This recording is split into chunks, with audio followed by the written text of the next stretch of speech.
السلام علیکم ورحمۃ اللہ وبرکاتہ۔ دوستوں، ہم آپ کے لیے بیان لے کر حاضر ہوئے ہیں حضرت مولانا قاری حنیف ملتانی رحمۃ اللہ علیہ کا۔ اللہ حضرت کی مغفرت فرمائے، اللہ حضرت کی قبر کو نور سے منور فرمائے۔ بیان کا عنوان ہے مسلمانوں کی تاریخ، مسلمانوں کا اتہاس جسے آج تک کوئی نہیں جانتا۔ چلیے دوستوں، بیان کو شروع کرتے ہیں۔ مورخین نے لکھا ہے حضرت زینب نے پانی کا پیالہ پیش کر دیا، سرکار مدینہ صلی اللہ علیہ وسلم نے منہ مبارک میں لے کر کلی جو کی تو منہ سے لہو آئے۔ وہ مار صحیح ہے کالی کملی والے نے، خدا کی قسم حضور فرماتے ہیں، بخاری شریف میں حدیث موجود ہے کہ اللہ کی راہ میں جتنی میں نے مار کھائی اس زمین کے اوپر، اس آسمان کے نیچے، اتنی کسی نے مار نہیں کھائی۔ اور بلکہ ایک مقام پہ آتا ہے، یوں فرمایا کہ اور تو اور رہے، غیر تو غیر رہے، میری پیدائش کے وقت میں جس چچا نے مٹھائی بانٹی تھی، جس نے باندیاں اور غلام آزاد کیے تھے، میرے بدن پہ، میرے جسم پہ ایسی جگہ نہیں جہاں پہ سگے چچی کے ہاتھ کا پتھر نہ لگا۔ میں نے تو کبھی کسی کو گالی نہیں دی، میرا گالی دینے کا پروگرام ہی نہیں، مزاج ہی نہیں، میں کیوں گالی دوں کسی کو؟ وہ وہیں پہ بیٹھے تھے، مکے کے جو بڑے بڑے شیطان تھے وہ وہیں موجود تھے، کہنے لگے کون کہتا گالی نہیں دیتے، ہر وقت نکالتے ہو گالیاں؟ اس نے کہا نا میں نے گالیاں کب نکالی؟ انہوں نے کہتا نہیں کہ سارے جہان کے خدا جھوٹے ہیں، تمام خدا غلط ہیں، بس ایک خدا صحیح ہے، وہی احکم الحاکمین۔ انہوں نے کہا یہ گالی ہے؟ کہ ہاں یہی تو گالی ہے۔ حضور صلی اللہ علیہ وسلم نے فرمایا کہ تمہارے نزدیک اگر یہ گالی ہے تو مجھے خدا کا حکم ہے کہ میں یہ پیغام پہنچاتا ہوں۔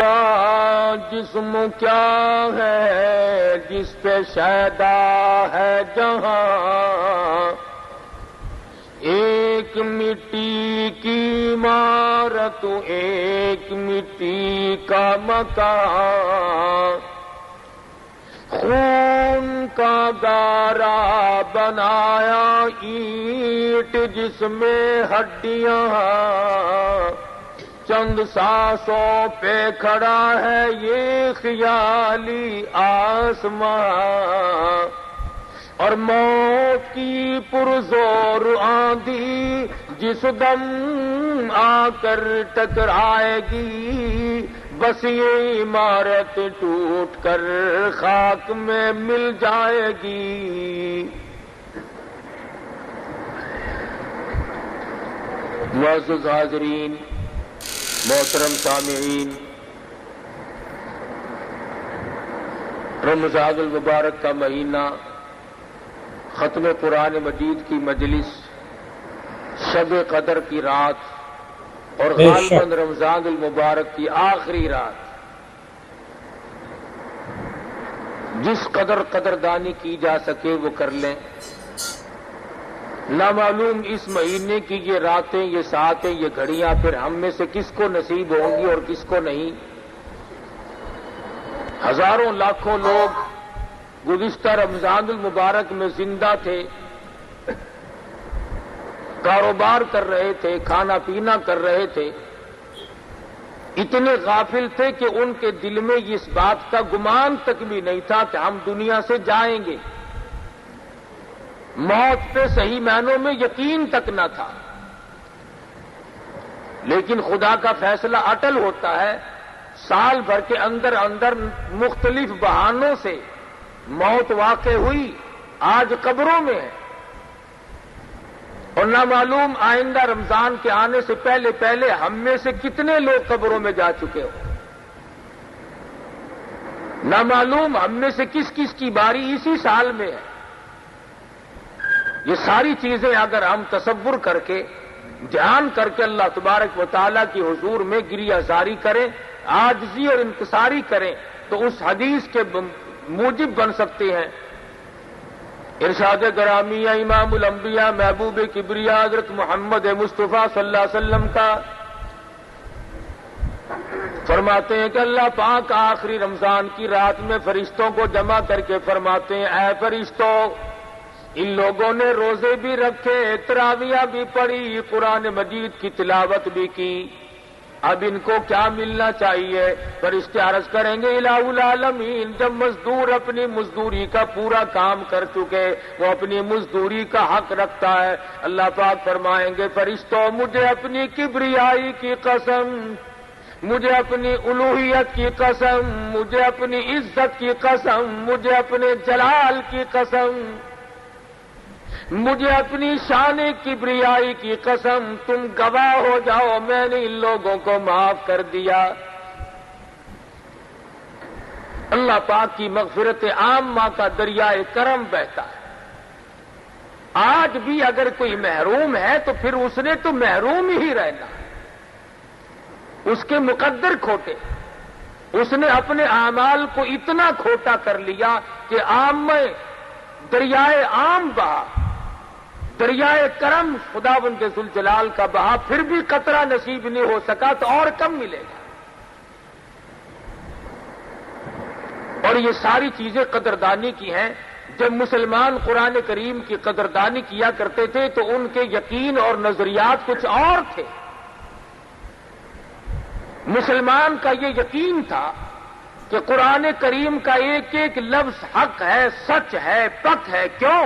اس لیے کہ اس نے تو جس نے قرآن مجید ہاتھ میں اٹھایا اور سورۃ فاتحہ کی تلاوت کی اور الف لام میم کے بعد وہ جب پڑھنے لگا تو قرآن مجید نے خود کہا اور میرے تلاوت کرنے والے پڑھنے والے ذالک الکتاب لا ریب فیہ، دل مل یقین کے ساتھ میری تلاوت نہ کرنا، سچا یقین رکھتے ہوئے میری تلاوت کرنے کی کوشش نہ کرنا۔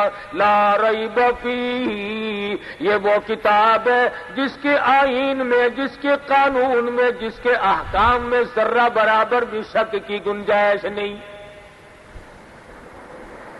وہ سب سے پہلے مطالبہ کرتا ہے، پہلے یقین کامل پیدا کر، اس کے بعد تلاوت کی طرف آنا، اور فرمایا ادب کرنا بھی سیکھ لے۔ لا یمسہ الا المطہرون، خبردار قرآن مجید کو بغیر وضو کے ہاتھ نہیں لگانا۔ کیوں؟ اس لیے تنزیل من رب العالمین، یہ رب کی طرف سے آیا ہوا کلام ہے، کسی آدمی کا کلام نہیں، کسی وزیر کا کلام نہیں، کسی بادشاہ کا کلام نہیں، یہ خداوند ذوالجلال کا کلام ہے۔ اس کی کریمی کا کیا کہنا؟ ارے رمضان المبارک میں اتنی رحمت عامہ کا دریائے کرم بہایا گیا، فرمایا ہے میرے بندے تو مانگ کیا مانگتا ہے؟ صحابہ کہتے ہیں کہ صبح سے لے کر شام ہو جاتی تھی اور رات سے صبح سے لے کر شام ہو جاتی تھی اور شام سے صبح آ جایا کرتی تھی، لیکن صحابہ کرام اس قدر اللہ پاک سے مانگتے تھے، ان کی آنکھ کا مانگتے مانگتے آنسو خشک نہیں ہوا کرتا تھا۔ اور آڑے سے آڑے وقت میں، اور یقین اصل میں جب تک خدا کی ذات پہ یقین کامل نہ ہو، خدا کے کلام پہ یقین کامل کیسے آئے گا؟ اس کی ذات پہ یقین کامل پیدا ہونا یہ شرط ہے، لا بدی امر ہے۔ صحابہ کرام نے سرکار دو عالم صلی اللہ علیہ وسلم کے ارشاد پہ یقین کیا، مصیبتوں تکلیفوں پریشانیوں کی پرواہ نہ کی۔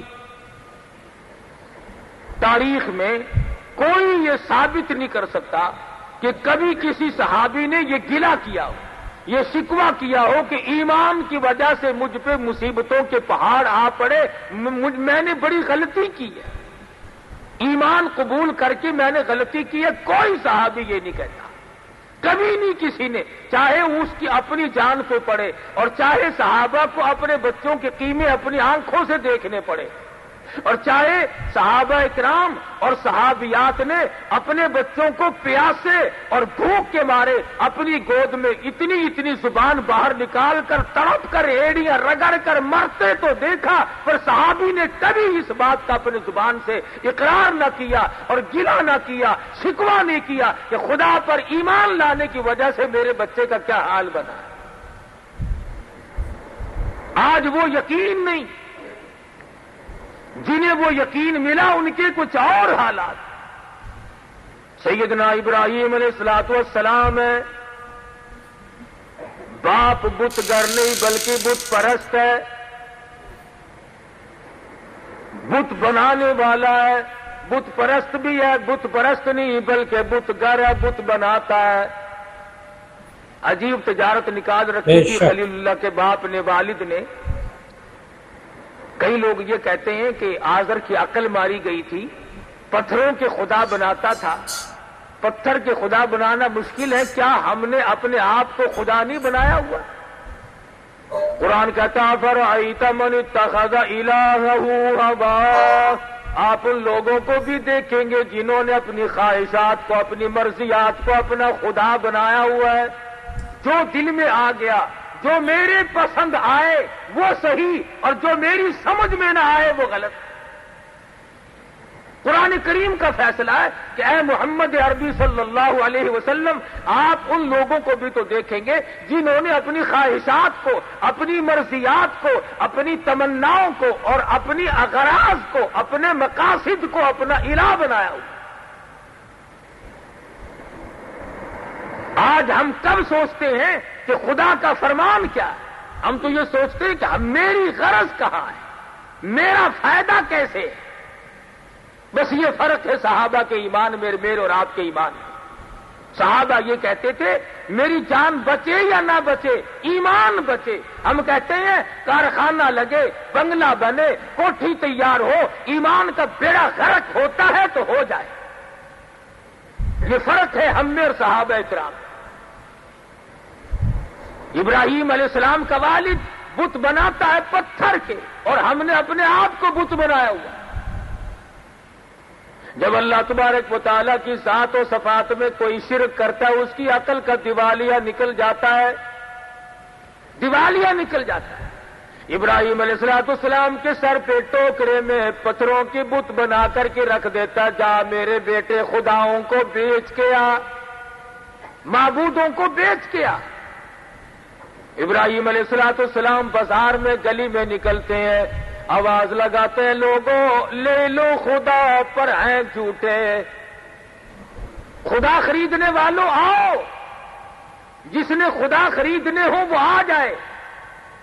اور کبھی کبھی ایسا ہوتا کہ جو کل دے کر آئے تھے، بچے عورتیں آئی، انہوں نے کہا کل جو تو خدا دے گیا تھا اس کا تو کان نہیں ہے، ہمیں تبدیل کر دے۔ کل جو تجھ سے ہم نے خدا مول لیا تھا اس کی تو ٹانگ نہیں ہے، لنگڑا خدا ہمیں نہیں چاہیے۔ تو ابراہیم علیہ السلام ایسے خداؤں کی جو پتھروں کے بنائے ہوئے تھے، ان کے ناک میں رسی ڈال کر نیچے گھسیٹ کر لاتے۔ باپ کہتا یہ کیا؟ انہوں نے کہا یہ لینے والوں نے واپس کر دیے، مجھے ٹوکرے میں رکھتے ہوئے بھی شرم آئی۔ ہائے ہائے ابراہیم، تم کتنے خدا کو مانے ہوئے ہو، تم ہر رنگ میں یہ سمجھانے کی کوشش کر رہے ہو کہ خدا کے سوا حاجت روا کوئی نہیں، مشکل کشا کوئی نہیں، بگڑی بنانے والا کوئی نہیں، ارے کسی کو بسا کر اجاڑنے والا کوئی نہیں، آباد کو برباد کرنے والا کوئی نہیں، اور برباد کو آباد کرنے والا اس کی ذات کے سوا کوئی ہے ہی نہیں۔ سیدنا ابراہیم علیہ السلام کی یہ حرکتیں دیکھتا رہا آزر کہنے لگا مجھے پتہ چل گیا تو میری بات کے خلاف ہے، میں بت بناتا ہوں، خدا بناتا ہوں، تو ان کے خلاف معلوم ہوتا ہے۔ وہ تھوڑا سا موقع مل گیا خلیل اللہ کو، فرمانے لگے اے میرے محبوب صلی اللہ علیہ وسلم وَاذْكُرْ فِي الْكِتَابِ إِبْرَاهِيمَ إِنَّهُ كَانَ صِدِّيقًا نَبِيًّا۔ اے میرے نبی صلی اللہ علیہ وسلم اپنی کتاب مقدس میں ذرا ذکر تو کرو ابراہیم علیہ السلام کا، کتنے سچے پیغمبر تھے۔ انہوں نے اپنے باپ سے کہا اذ قال لأبیہ یا ابت لم تعبد ما لا يسمع ولا يبصر ولا يغنی عنک شیئا۔ اے میرے ابا جان، ان خداؤں کی، ان بتوں کی پوجا کرنے سے کیا فائدہ جو نہ نفع پہنچا سکے، نہ نقصان پہنچا سکے، نہ دیکھ سکے، نہ سن سکے۔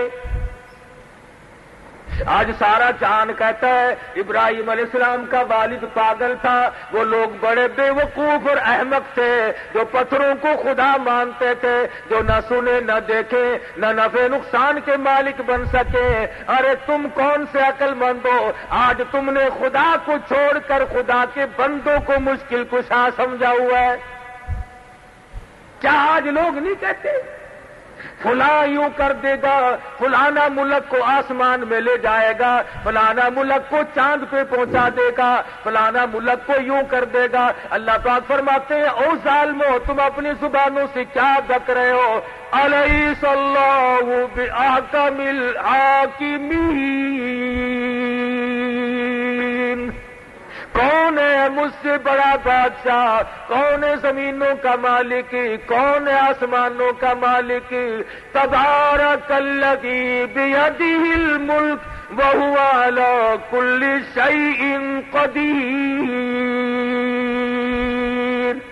برکتیں میرے ہاتھ میں ہے، راج سارے جہان میں میرا۔ خامخواہ لوگ اپنے آپ کو خدا بنائے بیٹھے۔ فرمایا جو میں نے قرآن بھیجا ہے، جو تمہارے لیے ضابطہ بنا کر کے بھیجا ہے، جو دستور بنا کر کے بھیجا، تمہیں اس کی پیروی کرنی پڑے گی۔ اگر تم اس کے علاوہ اور نظریات لے کر آؤ گے اور دستور زندگی بناؤ گے اور اپنے طرح طرح کے آئین بنا کر کے بیٹھو گے، اللہ پاک فرماتے ہیں میرے آئین میں تم شرک کرو گے، پھر میرے یہاں تمہارے لیے کوئی ٹھکانہ نہیں۔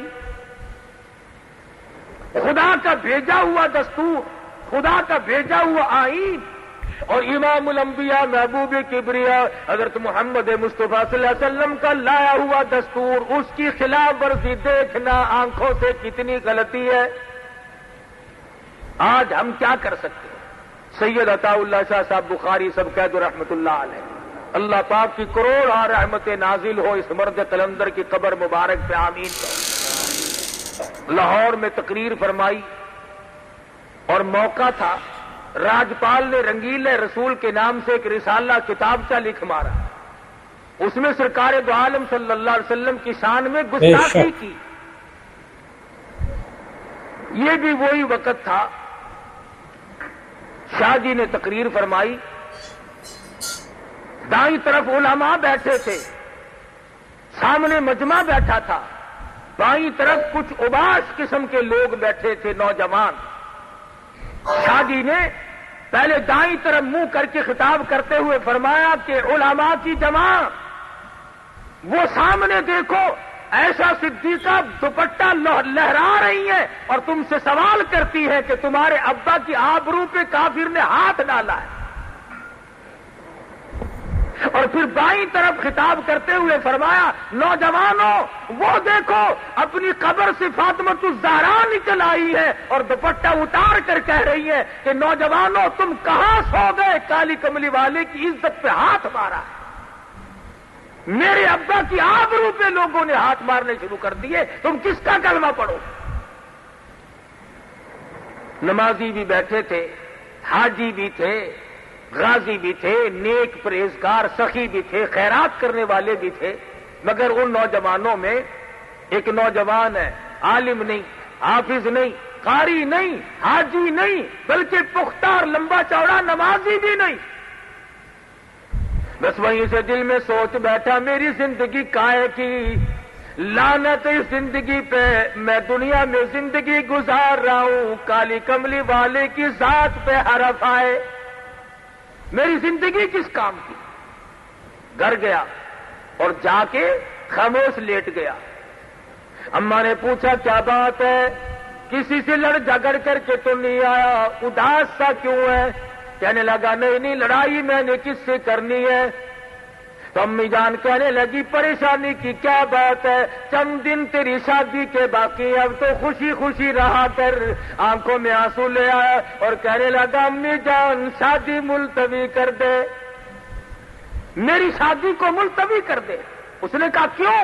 کہنے لگا اب تو شادی کہیں اور ہی جا کے کرنی ہے، اب یہاں شادی نہیں کرنی۔ چھپے چھپے چھرا بنا رہا ہے، تیاری کر رہا ہے، میں اس کو زندہ نہیں چھوڑوں گا جس نے کالی کملی والے کے دامن پہ ہاتھ مارا ہے۔ جس نے سرکار مدینہ کی آبرو پہ ہاتھ ڈالنے کی کوشش کی، جس نے شہنشاہ کائنات کی عزت پہ ہاتھ صاف کرنے کی کوشش کی، اب دونوں دنیا میں نہیں رہیں گے، یا راجپال رہے گا یا علم الدین رہے گا، دونوں نہیں رہیں گے۔ تیاری کر رہا ہے۔ امی کہتی ہے اس طریقے سے پریشان نہ ہو، میں نے تو تیری شادی کی تیاری کی ہوئی ہے، بڑی خوشی کا وقت ہے، ان قریب تیری دلہن کو لے آؤں گی، گھر میں باغ و بہار ہوگی۔ علم الدین کہنے لگا بس امی جان شادی ہو چکی، باغ و بہار تو اب کسی اور ہی جگہ آئے تو آئے۔ آخرکار ماں بیٹوں میں گفتگو جاری رہی، سوچا کہ میری ماں کہیں رو رو کر نہ مر جائے، بالآخر اصرار کے بعد بتا دیا کہ امی جان شادی کا پروگرام بالکل ملتوی کرتا ہوں، اور اب سرکار مدینہ کے رسول اللہ کے دشمن کو جب تک ختم نہ کر دوں اس وقت تک مجھے چین نہیں آئے۔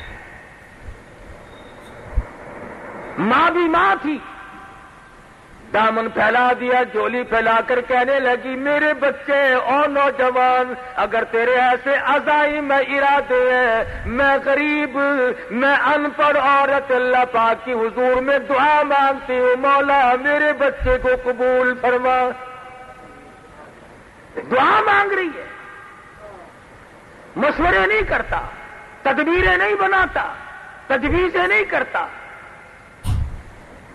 یار دوستوں سے پوچھتا نہیں پھرتا، جس نے کچھ کرنا ہو وہ نہیں پوچھا کرتا۔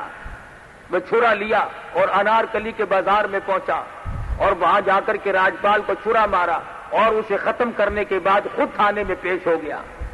انگریز کا زمانہ تھا، آخر گرفتار تو ہونا ہی تھا، میاں والی جیل میں ڈال دیا گیا۔ بمبئی سے بڑے بڑے وکیلوں کو بلایا، پاکستان کے بانی محمد علی جناح جو اس وقت وکالت کیا کرتے تھے، ان کو بلایا گیا۔ تو جب ملاقات کی جیل میں تو یوں کہا کہ علم الدین انکار تو کر دے، چھڑا میں لوں گا۔ اس نے کہا کیسے؟ کہ اس سے انکار کر دے کہ راجپال کو میں نے نہیں مارا۔ کہنے لگا نمازی میں نہیں، حاجی میں نہیں، لمبے چوڑے پرہیزگار متقی میں نہیں، تسبیح میں نے نہیں پھیری، تلاوتیں میں نے نہیں کی، ارے ساری عمر گناہوں میں گزاری، ایک ہی تو نیکی کی ہے، اسی سے انکار کر دوں۔ تمہیں کس نے کہا کہ میرا پروگرام بچنے کا ہے؟ میں بچنے کا ارادہ ہی نہیں رکھتا۔ چنانچہ صاحب کہہ گیا وکیل صاحب نے کہ بچنا محال ہے، بس قصہ ختم ہے، یہ انکار نہیں کرے گا، بچے گا نہیں۔ چنانچہ سزائے موت آخر ہوئی۔ مولانا قاضی حسین احمد شجاع آبادی سب قید رحمۃ اللہ علیہ فرماتے تھے کہ جس وقت جیل میں ملاقات کرنے گئے تو جیل کے سپرڈنٹ نے بتلایا کہ رات کو علم الدین کی کوٹڑی سے ایسے نور کی روشنی نکلتی ہے، آسمان تک بلند ہو جاتی ہے۔ تمام لوگوں نے دیکھا، سب لوگ دیکھتے تھے۔ بالآخر وہ گھڑی آ پہنچی، سزائے موت ہو گئی، پھانسی کا وقت قریب آ گیا، پھندے کے قریب پہنچا، عزیز رشتہ دار آئے، ملنے جلنے والے لوگ، مسلمان ہمدرد آدمی کہنے لگے علم الدین کوئی تمنا ہو تو بتاؤ، کوئی آرزو ہو تو کہہ لو، کسی قسم کی حسرت ہو تو بیان کرو۔ بندہ پکڑ کر کہنے لگا بس اب ایک ہی تمنا ہے، ایک ہی آرزو ہے، ایک ہی حسرت ہے، اور وہ یہ ہے کہ جو تجلی، جو نور، جس چیز کا دیدار جیل کی کوٹڑی میں بار بار ہوا، علم الدین کی تمنا بس اب ہر وقت وہی دیدار کرتا رہوں۔ علم الدین تو دنیا میں اب نہیں رہے گا، تیرا آخری وقت آ پہنچا، بندہ تیرے سامنے پھانسی کا موجود ہے۔ چوم کے کہنے لگا لوگوں تمہاری نظروں میں یہ موت کا پھندا ہے، میری نظروں میں محبوب کو ملنے کا دروازہ ہے۔ بے شک تم اس کو موت کا پھندا کہتے ہو، میں اس سے آقا سے ملنے کا ایک دروازہ کہتا ہوں۔ ادھر موت آئے گی، ادھر میں اپنے آقا سے ملوں گا۔ مجھے بڑی خوشی ہے، میں غم میں جان قدم نہیں دے رہا، بس یقین بیٹھ جو گیا۔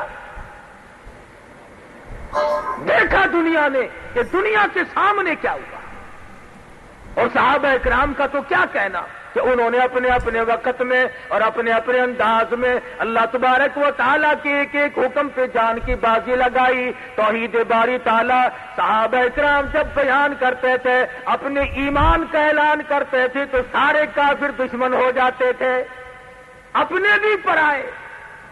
یاریاں ٹوٹتی تھی، رشتہ داریاں ٹوٹتی تھیں، عزیز و اقارب الگ ہوتے تھے، مقام جاتا تھا، حتیٰ کہ وطن کو بھی خیر باد کہنا پڑا صحابہ کرام. اور دوسری طرف ان کو تمام چیزیں یوں میسر تھی. حضرت زید بن حارث ہے سب قید رضی اللہ تعالیٰ عنہ، غلام ہیں، بکتے بکتے حضور صلی اللہ علیہ وسلم کے پاس پہنچے. حضور نے خرید لیا. والد کو پتا چلا کہ میرا بیٹا مکے میں ہے، تلاش کرتے کرتے حضور کے پاس آ پہنچا. حضور نے فرمایا میں نے تجھے آزاد کر دیا، تو اپنے باپ کے ساتھ جا سکتا ہے. زید بن حارث کھڑے ہو کر کے کہنے لگے میں اپنے باپ کے ساتھ تو تب جاؤں جب مجھے سرکار مدینہ جیسا شفیق باپ کہیں اور ملتا. کس قدر سرکار دو عالم صلی اللہ علیہ وسلم کی رحیمانہ اور قریبانہ زندگی ہے کہ صحابہ کرام کو یوں گرویدہ کر دیا.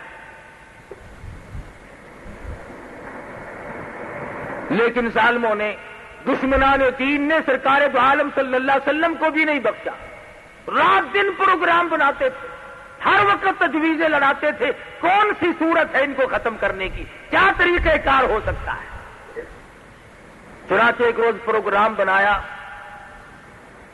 کہ بھی سارے اکٹھے ہو کر ابو طالب کے پاس چلو، پھر کوئی بات بنے گی.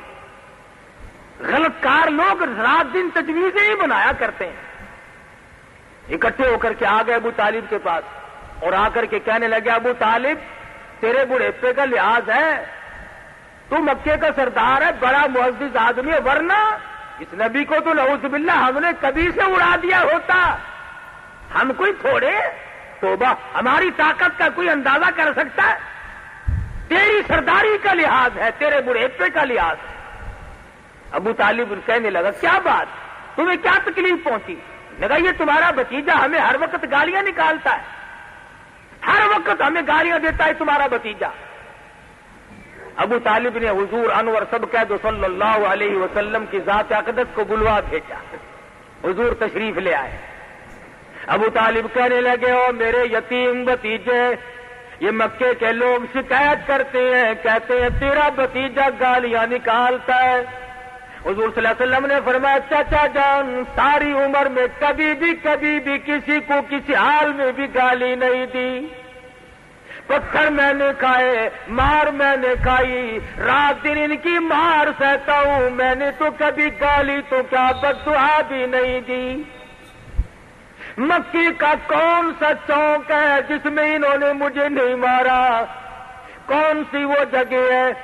صحابی کہتا ہے امام الانبیاء محبوب کبریا حضرت محمد مصطفیٰ صلی اللہ علیہ وسلم مکے کے چوک میں کھڑے ہو کر لوگوں کو قرآن مجید سنا رہے ہیں. میں اس وقت تک مسلمان بھی نہیں تھا.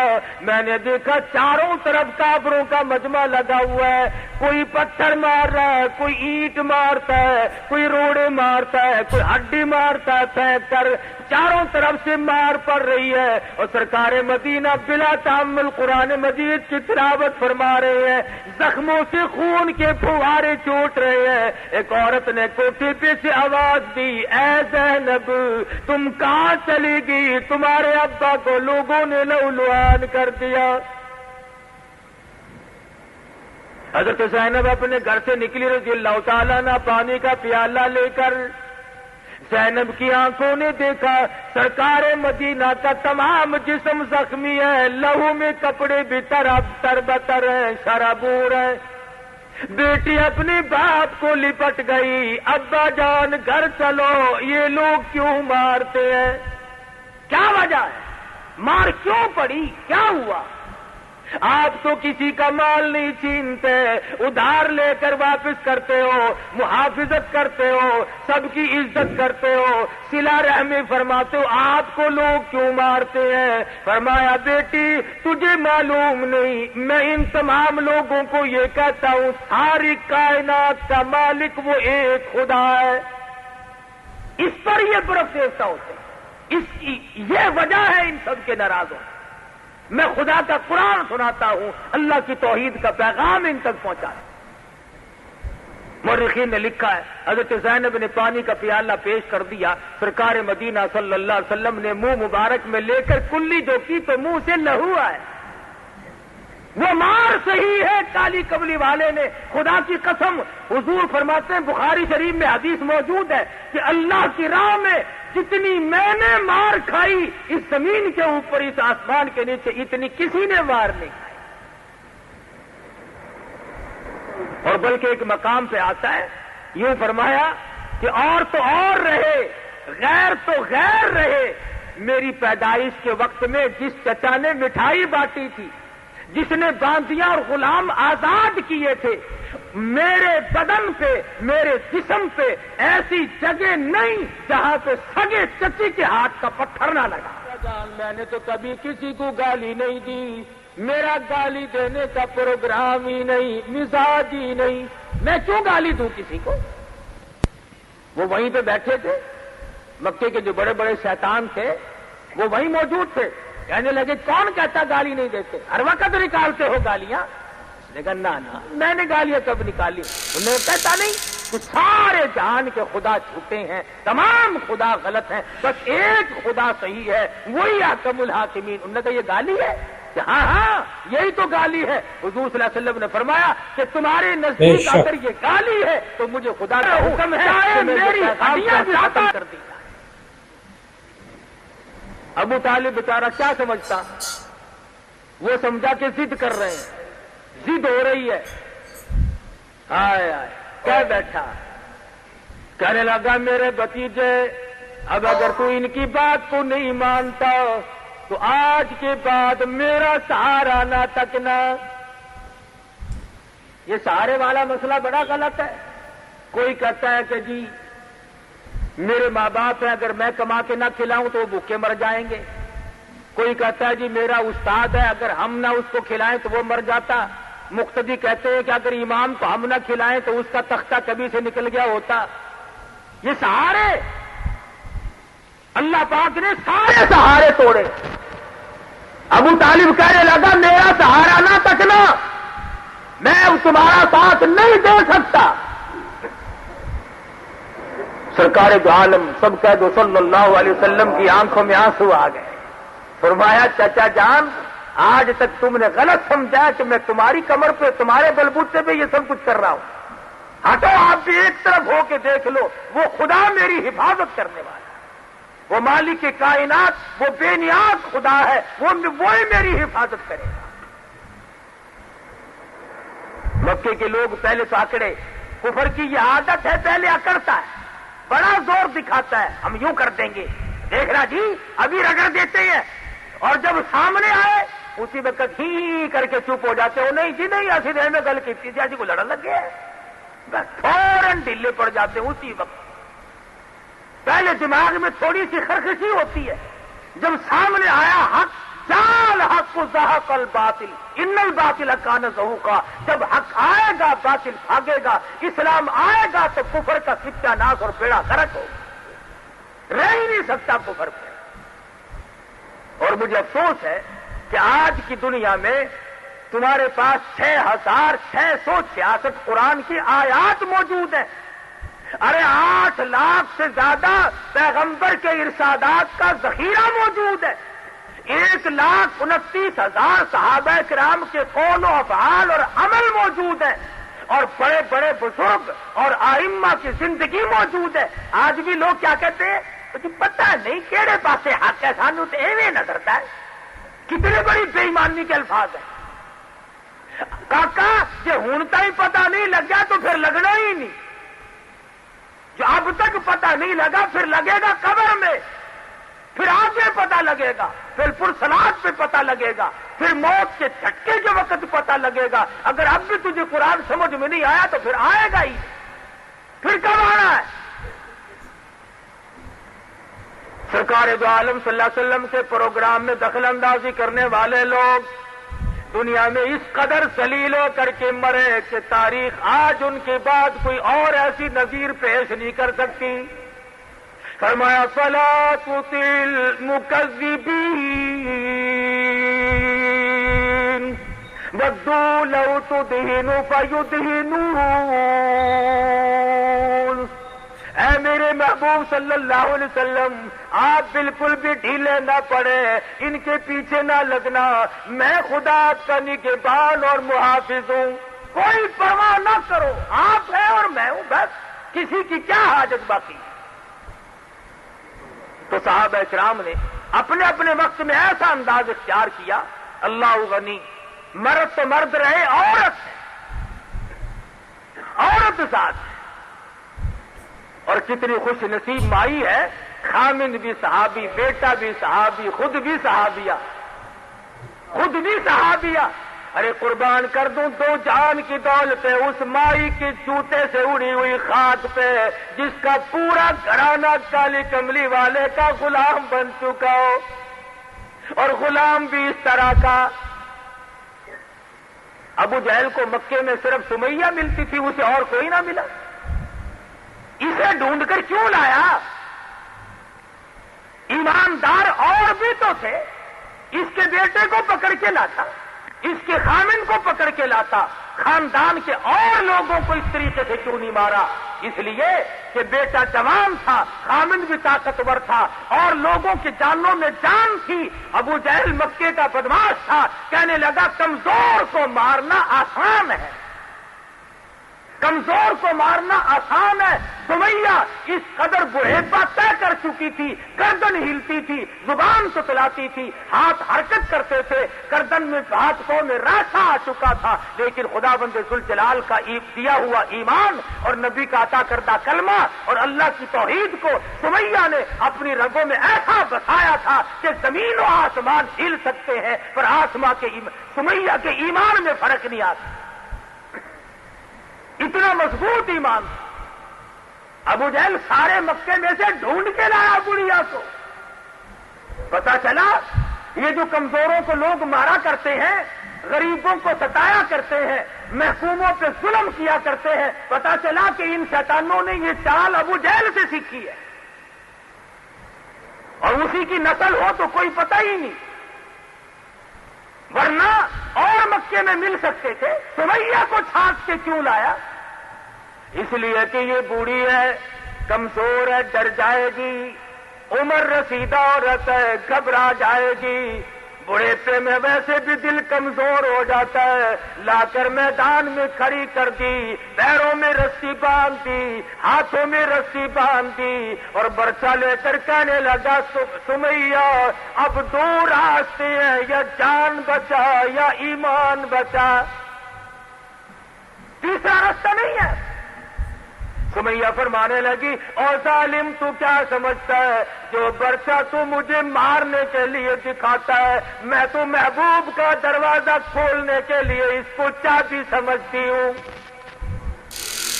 تو مجھے برچہ دکھا رہا ہے مارنے کے لیے، اور مارنے میں میرے دیر کیا ہے؟ بہتر ہوگا کہ برچہ تیرا ہو، سر میرا ہو، در میرے آقا کا ہو، اور میں جا کر کہوں کہ میں حاضر ہو گئی ہوں، اس سے بڑی کیا شہادت ہو سکتی؟ مجھے اور کیا چاہیے؟ حضرت سمیہ کھڑی ہے، صحابہ کہتے ہیں کوئی گھبراہٹ نہیں، کسی طرح کی پریشانی نہیں۔ حضرت عمار بن یاسر رضی اللہ تعالیٰ عنہ جوان بیٹا حضور کی خدمت میں پہنچا اور جا کے کہنے لگا یا رسول اللہ ذرا تشریف تو لاؤ، میری بوڑھی اماں کا حال تو دیکھو۔ حضور تشریف لائے، کتنے بےکس اور مجبور ہوں گے اس وقت میں مسلمان کہ سرکار دو عالم صلی اللہ علیہ وسلم نے جب دیکھا سمیہ کو بندھا ہوا تو آنکھوں میں آنسو آ گئے، اور فرمایا عمار اسی وقت دوڑ کے جاؤ، سمیہ کو جا کے بہشت کی بشارت سنا، اور جا کر کے میں نبی کا سلام پہنچا۔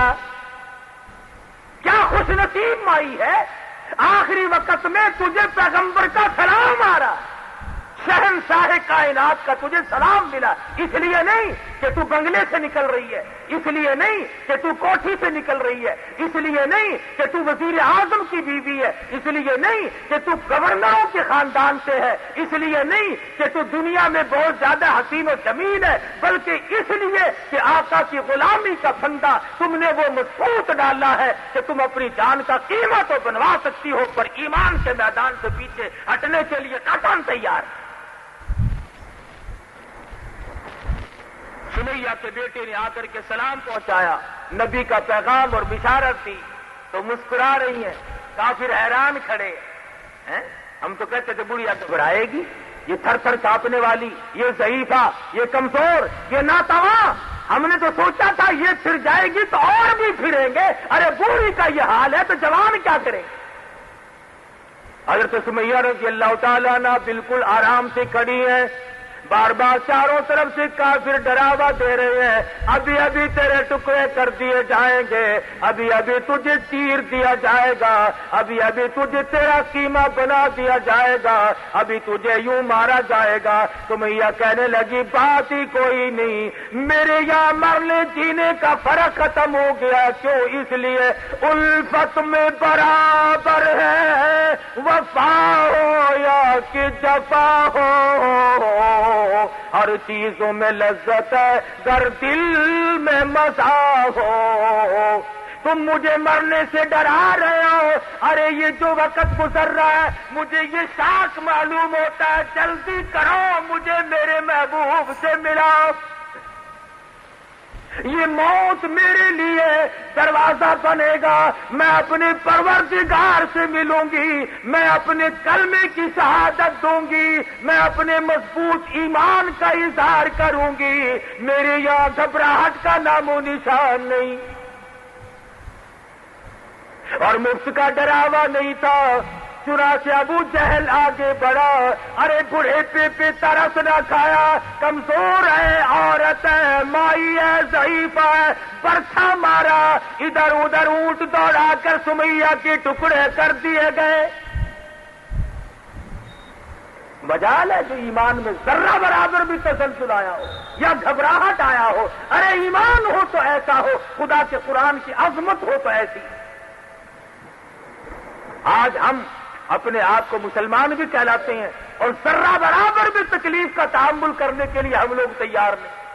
ہزارہ واقعات ہیں صحابہ کرام کے، ارے جنہوں نے اللہ کو اپنایا، مجدد الفسانی کو گوالیار کے جیل کے قلعے کے اندر خدا کو پکارنا پڑا اور خدا بند عالم کے نام کی ضربیں لگائی۔ ابو حنیفہ کا جنازہ جیل سے نکلا، علامہ ابن تیمیہ مرحوم کا جنازہ دمشق کی جیل کے مینارے سے اعلان ہو کر کے باہر آتا ہے۔ کون ہے جس نے مصیبت نہ سہی؟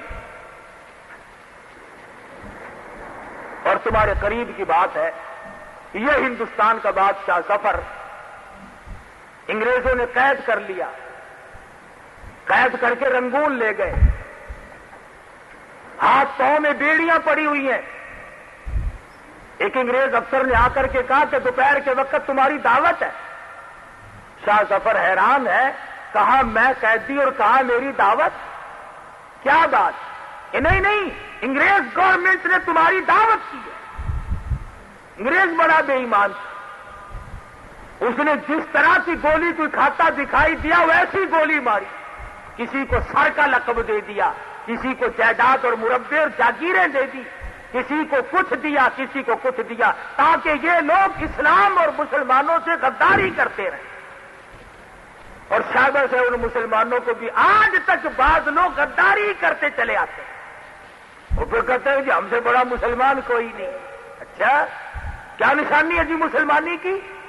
کہ دیکھو نا جی میرا ابا سر تھا، سر، انگریز کا دیا ہوا لقب سر کا تھا۔ یہ نہیں کہا کہ میرا باپ نمازی تھا، حاجی تھا، غازی تھا، مجاہد تھا، اللہ اس کے رسول کے احکام پہ مر مٹنے والا تھا، کہ نہیں، انگریز کے گھوڑوں کی لید اٹھایا کرتا تھا، انگریز کے گھوڑوں کے خرخرے مارا کرتا تھا۔ یہ جو تمہیں بڑے بڑے آج بھی تنگ کرتے دکھائی دیں اور جنہوں نے ہمارے ملک میں 30 برس ہو گئے طوفان مچا رکھا ہے، یہ سارے انگریز کے گھوڑوں کی لید صاف کرنے والے لوگ۔ میں تھوڑا سا شہر سے باہر رہتا ہوں نا، اب دیہات کے لوگ کہتے ہیں ارے کاکا ہوں کیا ٹھیک ہے، ریڈیو سے ہر ویلے بانگ لگی رہتی ہے، ریڈیو سے ہوں تو بانگ کھلی ہے، 30 سال میں کبھی ریڈیو پہ اذان نہیں، وہ بدماشی پھیلائی ریڈیو ٹیلی ویژن کے ذریعے، وہ کنجر پنا پھیلایا کہ خدا کی زمین بھی پناہ پکارو، کنجریوں بدماش عورتوں کے گانے ہر وقت، بڑے خوش ہیں سبحان اللہ، بغیرت بنا دیا گیا پوری قوم، اب پکڑانا خدا نے، اب خدا کو یاد کرتے یا اللہ تو ہی ہے، تو ہی مہربانی کرے گا ہوں، تو میں یہ کہہ رہا ہوں کہ مسلمان اپنے انجام سے اس قدر بے خبر کیوں رہتا ہے، اسے کیوں یہ عقل نہیں کہ میں مر بھی سکتا ہوں، اونچ نیچ بھی ہو سکتی ہے۔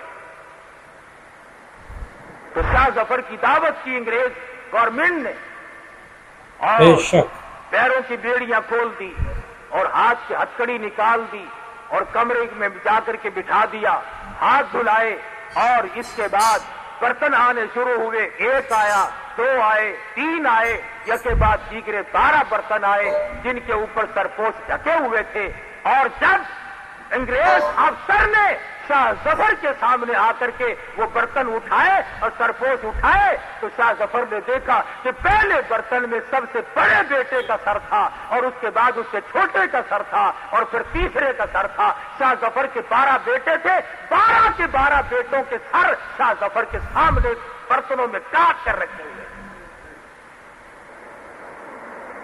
تاریخ شاہد ہے، تاریخ گواہ ہے، ظفر رویا نہیں کہ ہائے میرے سارے بچے مر گئے، نہیں، تاریخ کہتی ہے شاہ ظفر نے مسکرا دیا اور کہا شاباش میرے بیٹو، خاندان تیموریہ کی نسل کو یوں ہی چاہیے کہ وہ اپنے باپ کی حضور میں اسی طرح سے سرخرو ہو کر کے آئے، اس شاہی خاندان کی اولاد کو یوں ہی چاہیے تھا۔ مجھے تمہارا غم تھا کہیں میرے بعد یہ لوگ کافروں کی غلامی نہ قبول کر لے، میں اب خوش ہوں کہ تم بھی پہنچ گئے ہو اور خدا کے یہاں میں بھی آ رہا۔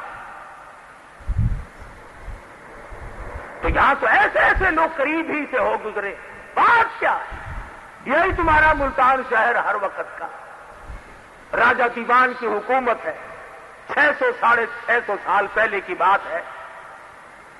بیٹے نے کلمہ پڑھا، مسلمانوں کا عمل دیکھ کر، کاروبار دیکھ کر، آج کل تو کاروبار بڑا عجیب ہے، جب تک 1 آنے کا روپیہ نہ بناؤ اس وقت تک تو کاروبار نہیں چلتا۔ رمضان شریف سے پہلے کوئی 2 ڈھائی روپے 3 روپے نیمبو نہیں خریدتا تھا، اور چاند دکھتے ہی یار لوگوں نے 20 روپے کر دیے اور 20 روپے نیمبو بیچے تاکہ روزہ کھولنے والے لوگ آخر لیں گے ہی، اور اس کے بعد نعرہ اٹھایا قومی اتحاد زندہ باد ہی، اچھا قومی اتحاد ہے بھائی، روپے کے 20 بنانے اور لیں گے کون؟ روزہ رکھنے والے۔ تم روزہ رکھنے والوں کی کھال اتارنے کے لیے پیدا ہوئے ہو، تمہیں یہ حق کس نے دیا؟ تمہیں یہ مسئلہ کس نے سمجھایا کہ جو اللہ اور اس کے رسول کے احکام کو پورا کرتے ہو اور پیاس کی وجہ سے اگر تم سے وہ کوئی سودا خریدنے آئے تو تم اس کی کھال اتار لو؟ بڑا خوش ہو ہے کہ اجی تو کاروباری معاملہ ہے۔ اچھا، کاروباری معاملے میں اگر کسی کی جیب کاٹ لے تو کوئی حرج نہیں۔ ملاوٹ رمضان میں ہم نے نہیں چھوڑی، بلیک مارکیٹ رمضان میں ہم نے نہیں چھوڑا، جھوٹ بولنا رمضان میں ہم نے نہیں چھوڑا، گانے سننے اور گانے گوانے ہم نے رمضان میں نہیں چھوڑے۔ پھر رمضان کی برکتیں مجھے اور آپ کو ملے کیسے؟ پھر قرآن کی خیر و برکت ہمیں ملے کیسے؟ پھر ہماری دعائیں قبول ہوں تو کیسے؟ تو میں عرض کر رہا تھا، صحابی ہے، ابن حذافہ ہے، سب کہہ دو رضی اللہ تعالی عنہ، عیسائی بادشاہ کے یہاں گرفتار ہو گئے۔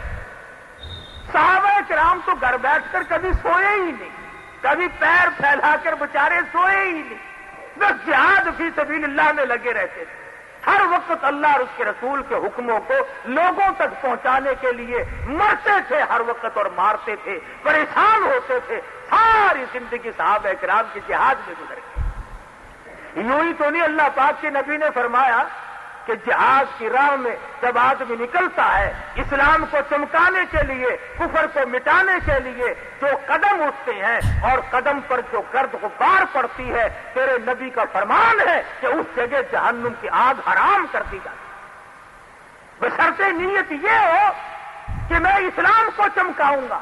یہ نیت نہ ہو کہ اگر میری وزارت بن گئی تو بس 10-20 سڑکوں کے لائسنس پہلے میں لوں گا بھائی، یہ نیت نہ ہو۔ دیکھو جی آخر اپنا یار ہے نا، اپنا رشتہ دار ہے، یہ جو ممبر بن گیا نا تو انشاءاللہ پھر سیمنٹ کی تانوں کوئی کمی نہیں رہے گی۔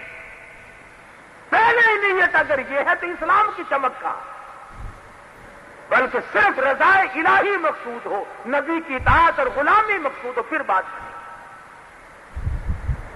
ابن جعفر رضی اللہ تعالیٰ عنہ 2 صحابیوں کے ساتھ گرفتار ہو گئے۔ بادشاہ وقت نے، عیسائی نے سب سے پہلے وہی بات کی جو کافر لوگ کیا کرتے ہیں۔ یہ پرانا طریقہ ہے، جو ہمارا ساتھ دے گا ہم اسے یوں دیں گے، ہم اسے مربے دیں گے، ہم اسے جاگیر دیں گے، ہم اسے قلعے دیں گے، خدا جانے کیا کیا طریقہ، یہ وہیں سے نکلا ہوا ہے پرانا۔ ابن صافہ کو بٹھا کر کے عیسائی بادشاہ کہنے لگا اگر تم ایمان کا انکار کر دو، کلمے کا انکار کر دو تو میں 3 ریاست کی تیرے حوالے کر دوں گا، تجھے 3 ریاست کا مالک بنا دوں گا۔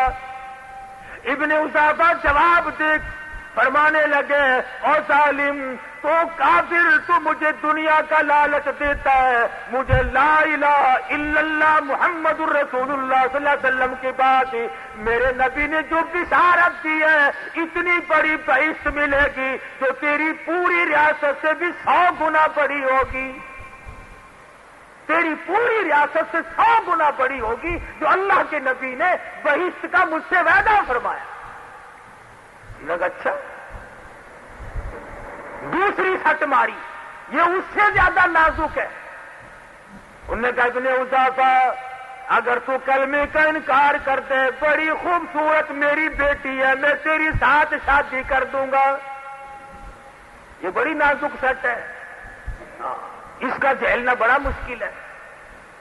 پہلے زمانے میں لوگ بڑے بڑے کرتے تھے کہ اگر تم ہمارے مذہب میں داخل ہو جاؤ تو یوں کریں گے، ہم تجھے یوں رشتہ دے دیں گے۔ آج کل بھی کرتے ہیں، یہ بڑوں بڑوں میں یوں ہی ہے، اور کیا ہے ان کے پاس، اور کیا رکھا ہے؟ شرافت تھوڑا ہی ہوتی ہے، بس یہی ہے کہ آؤ ملو جلو کھاؤ پیو، موت آئی تو مر جاؤ بس۔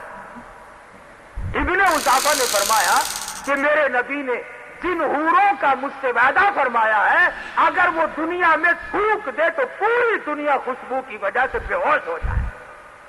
میرے نبی نے جس کلمے کی برکت سے، ایمان کی برکت سے جس بہشت کا وعدہ فرمایا ہے اگر اس کی حور کا جوتے کا تسمہ نظر آئے تو پوری دنیا اس خوبصورتی کی وجہ سے بدہوش اور بے ہوش ہو جائے۔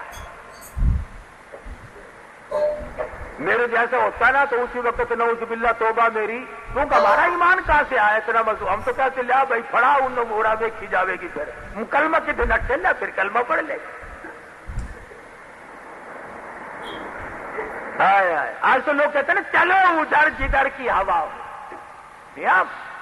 چٹ لگانا چاہیے، موقع دیکھو جی میں موقع ہوئے گزارا کرو۔ ارے موقع مرتے وقت ایمان کا موقع ہے، اگر ایمان نہ ملا تو بیڑا گرک ہے۔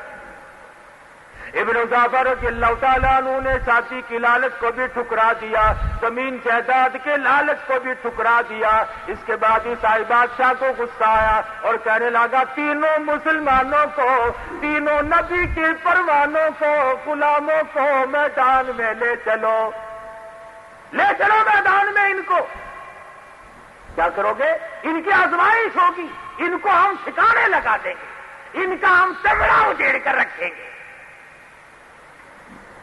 گئے، دیگ لائی گئی، دیگ ابلنی پکنی رکھ دی، ایک مسلمان صحابی کو پکڑ کر دیگ میں پکتی ہوئی میں ڈال دیا۔ ابن حذیفہ فرماتے ہیں دیگ میں پکنے والا مسلمان نوجوان صحابی حالت یہ تھی کھال جل گئی، ہڈیاں جل کر راکھ ہو گئی، پر جب تک دم میں دم رہا پکتی ہوئی دیگ میں سے برابر کلمے کی آواز آتی رہی۔ اتنا مضبوط ایمان، اور وہ جو 2 بہار بقایا تھے وہ روئے دھوئے نہیں کہ بھی اپنا بھی وقت آ گیا، ہائے ہائے ہم مر جائیں گے، ہائے اب دیکھو ٹائم آ گیا۔ ابن حذافہ کہتے ہیں ہم ایک دوسرے کو دیکھ کر مسکرا رہے تھے اور مبارکباد دے رہے تھے کہ جو اللہ پاک نے میدان جہاد میں نہیں دیا، شہادت کا انتظام یہاں کر دیا، مبارک ہو، گھبرانا نہیں، ایک دوسرے کی طرف مت دیکھو، انشاءاللہ کل حوض کوثر پہ ملاقات ہوگی۔ یہ صحابہ کرام کے نظریات ہیں۔ عرض کر رہا تھا کہ رمضان المبارک نے ہمیں توحید کا پیغام دیا، اللہ کے قرآن نے ہمیں توحید کا پیغام دیا۔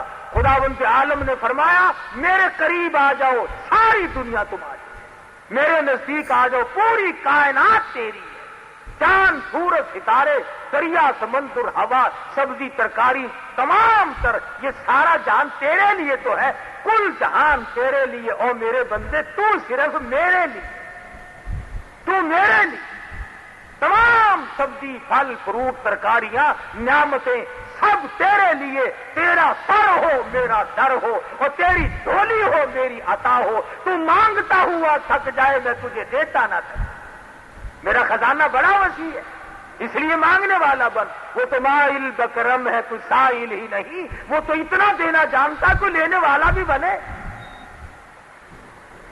تو صحابہ کرام نے بھی عجب عجب طریقے سے مار کھائی، اور یہ ملتان کی بات کر رہا تھا، پہلے بھی کئی مرتبہ سنائی ہوگی، راجہ دیوان کا بیٹا مسلمان بن گیا کاروبار دیکھ کر۔